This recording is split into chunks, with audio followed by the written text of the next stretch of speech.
Police move on protesters outside New Zealand's parliament.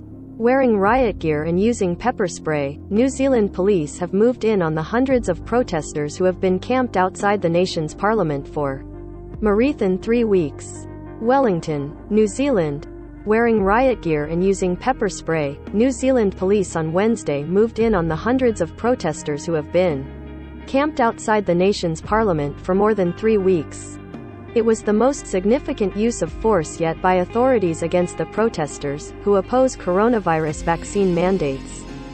Police also began towing some of the 300 or so cars, vans and trucks that protesters have used to block streets in the area. The convoy protest was inspired by similar protests in Canada and has sparked other protests around New Zealand. The police action in the capital began around dawn. Protesters were told over loudspeakers they were trespassing and needed to leave, while officers tore down tents and a police helicopter circled overhead. Some protesters confronted police and used milk to try and clear their eyes from pepper spray. Police Commissioner Andrew Koster told reporters they had brought in several hundred additional officers from around the country for the operation, which would continue until all the vehicles and tents were gone. He declined to put a timeline on how long that would take. Koster said some protesters had sprayed fire extinguishers and thrown paint at officers as they advanced, and others had used makeshift shields and barricades. A laser pointer was aimed at the police helicopter. The commissioner said that by mid-morning, 36 protesters had been arrested for trespassing, obstruction and other offenses. He said 3 officers had suffered minor injuries, and 15 vehicles had been towed. Koster said officers decided to move in because previously constructive talks with protest leaders weren't progressing and many genuine protesters had left and been replaced by people more intent on violent confrontation. I was very clear of our approach, which was to de-escalate. There is no interest from anyone here of turning this into a fight, Koster said.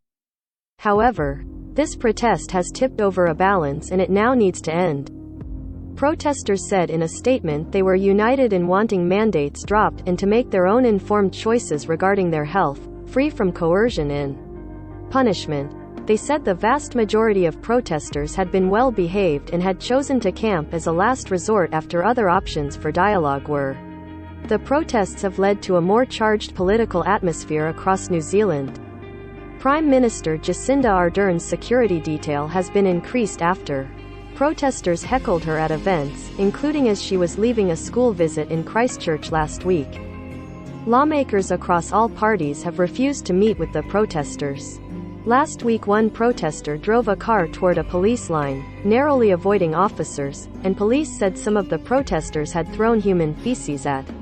Before Wednesday's operation, police had arrested 132 protesters and laid various charges against some of them. Protesters have been well organized, setting up tents on the lawns outside Parliament and trucking in portable toilets, crates of donated food, and bales of straw to lay down when the grass turned to mud.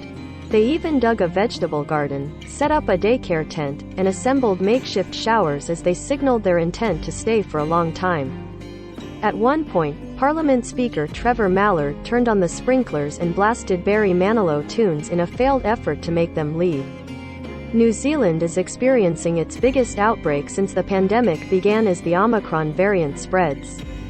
On Tuesday, health authorities reported a record of nearly 20,000 new daily cases. Ardern has said she plans to begin easing virus mandates and restrictions after the peak of the Omicron outbreak has passed. About 77% of New Zealand's population is vaccinated with 2 doses.